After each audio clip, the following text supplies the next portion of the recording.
Hello there everybody and welcome to another video by me, Mr. Drone.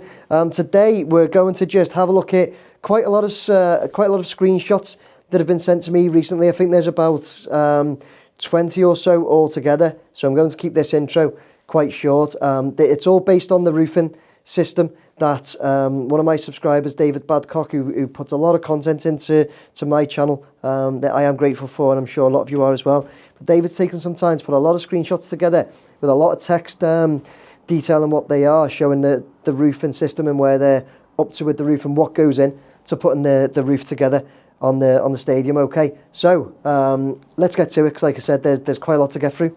Let's get to it.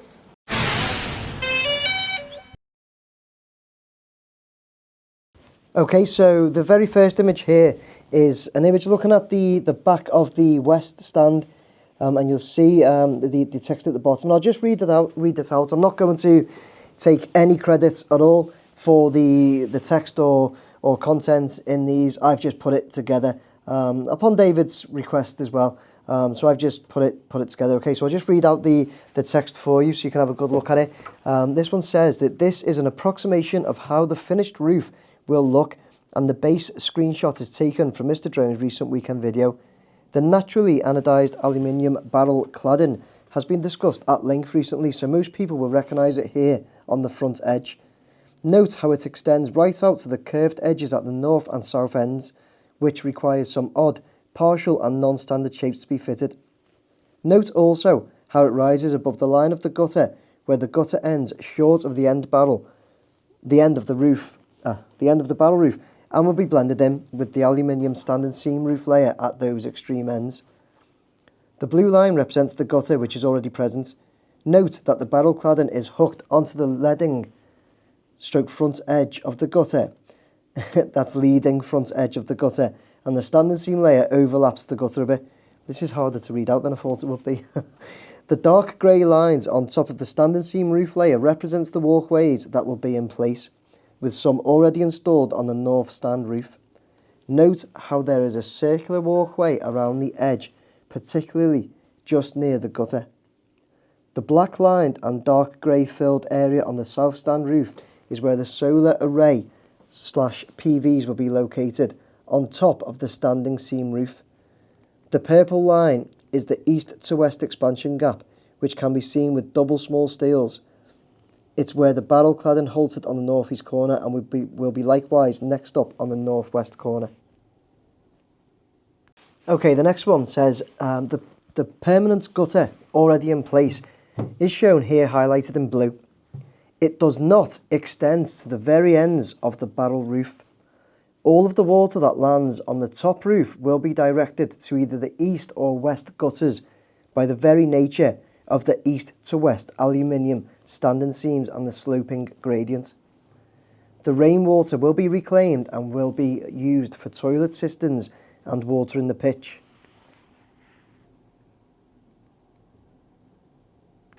Okay, moving on, number 3. This is another long one. I'll do my best. This says the area of the naturally anodised barrel cladding has an approximate 20% perforation level, as it's actually quite some distance from the back walls of the terracing. Its purpose is not as a wall, but A, to look good and yet allow some sight of the complex steels behind. B, to act as a wind baffle whilst allowing some air recirculation. And C, to collect rainwater by deflecting it downwards for reclamation from the concrete roof below.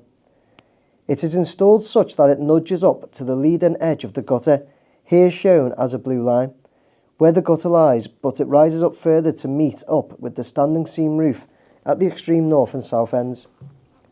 Note how the full width of the barrel roof is split into 3 sections, with the dividing line here shown as purple lines that represents the east to west expansion gap, which roughly follows the inside line of the old dock north and south walls and granite coping stones.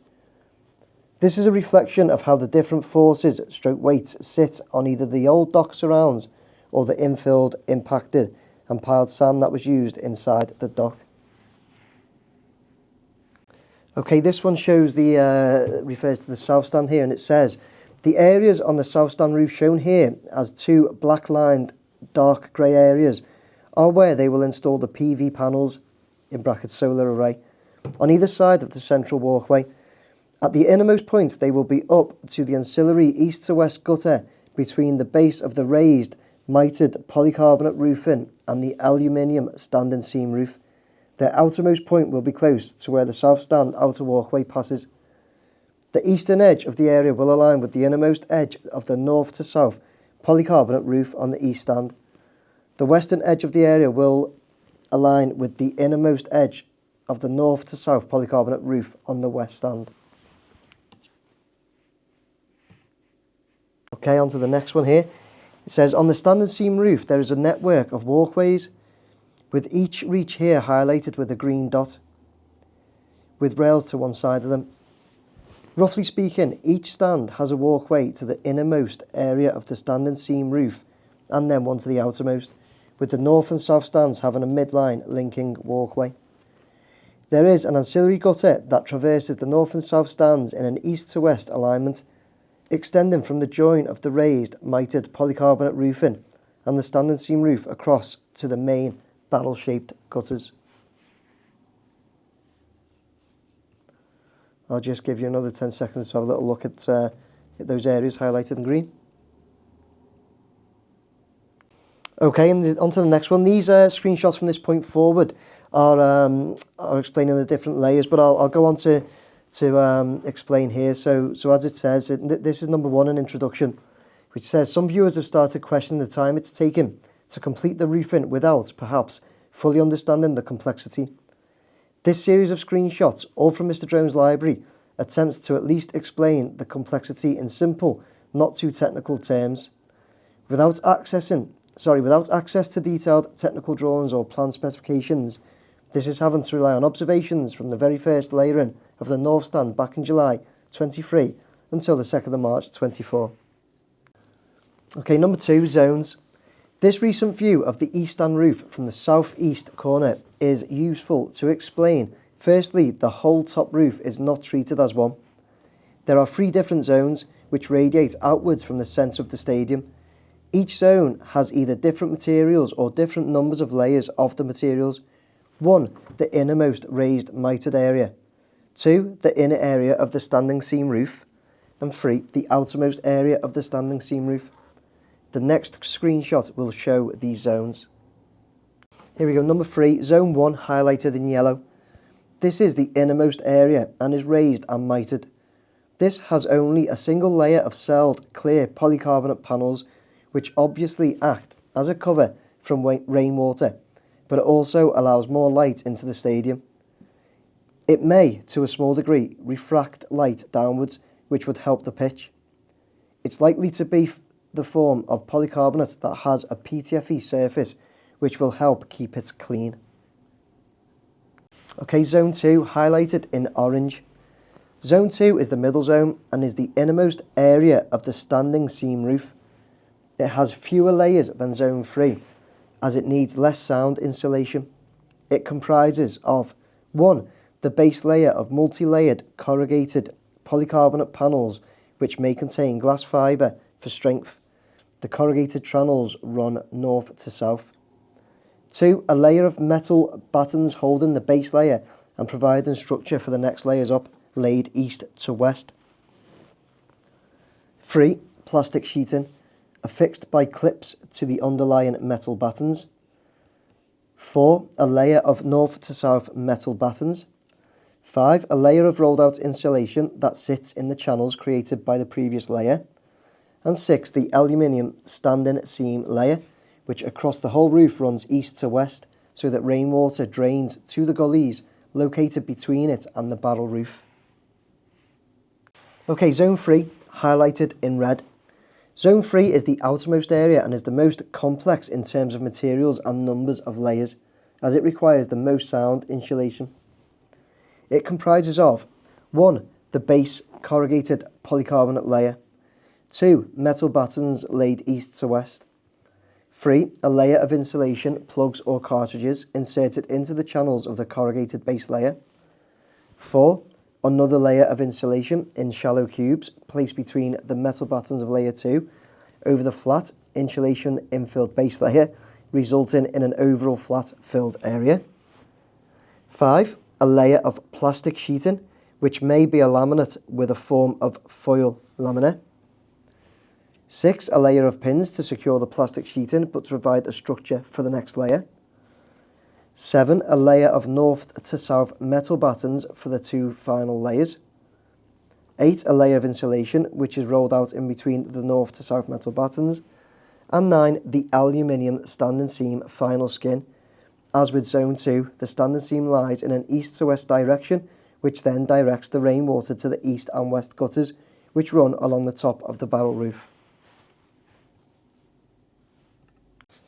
Okay, the previously described layers are now highlighted in the following screenshots. This screenshot of the north stand is taken from a video back in July 2023, as it conveniently shows several of the layers in one view, particularly of zone 3. And the next one, this shows the base layer of corrugated polycarbonate. That is in the northeast corner. And the second layer, metal battens installed in an east to west direction to secure the north to south base layer. And the next one, insulation plugs or cartridges fitted into the channels of the base layer between the battens.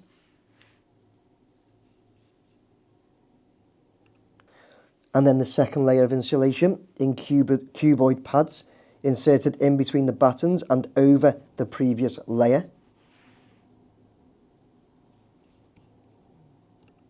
And then a layer of possibly laminated plastic sheeting overlaying the now flat surface of insulation and east to west metal battens. And then the plastic laminated sheeting is pinned to the underlying east to west battens where applicable. These pins also act as the base for the next layer, the fitting of another layer of metal battens laid north to south. The laminated sheeting is not applied to all areas, such as where the future gullies and walkways are to be located and the red symbols shown. In some areas, different patterns and densities of pins are applied, as seen here at the northwest corner, shown in the green triangle symbols. And then this one shows another layer of metal battens are located onto the pins in a north to south direction this time.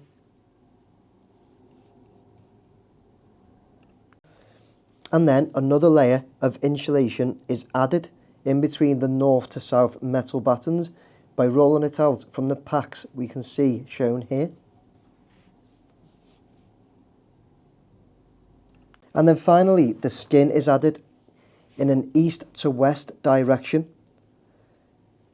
It's milled aluminium standing seam finish with each stretch clipped onto its predecessor. The rolls of insulation are used to support each milled out stretch of aluminium sheet before lowered and clipped in. Okay, so there you go. That was that was quite hard to talk through, especially the earlier ones with so much text. I'm not complaining at all. I think they were excellent screenshots to be sent, and as David had said, he'd sent them over. That's clearly, by the way, looking at the timeline of those shots going back when David's gone back to like July 2023 to grab those shots from my videos. That's taken a lot of time to put together. So I do really want to say thank you very much, David, for putting them together. David does send them to me and basically give me permission or kind of ask me to put them up there on my channel, because a lot of people ask like the same questions or say the same things about the roof being put together, how long it's being taken, what are the layers, and that. So David then takes time out to put all that together, sends them to me by email with explanations, and says to me, if you wouldn't mind or if you want to, please put these up on your channel so people can understand the roofing system a bit more. It helps me, it even helps me understand a bit more, because as you can probably tell when I'm reading that out, there's a few words in there that maybe get me. And I just, I always say, self-admitted, nowhere near an expert or anything, anywhere close to being an expert or have really much knowledge on construction at all. So all that helps me as well in my channel. So yeah, I hope you enjoyed that video, guys. Just some of I've put together with screenshots sent to me by one of my subscribers who puts a lot of information and content on my channel, named David Badcock. Thank you very much, David. Really, really appreciate it. Any comments, questions? Any of you have any questions on any of that at all? Put them down there, and I'm sure David will get to it. What I will do, I'll be having a fly round this weekend when I can get there, get up in the air, have a nice fly around, nice and slow, going around it, and good look at the roofs, obviously, as well as I do, and all of it. That'll come out tomorrow, not tomorrow, it'll be Saturday morning, ideally, okay? So yeah, please like, share, subscribe, hit that button, comment that on this video, please. Really appreciate it. Take care. Bye now.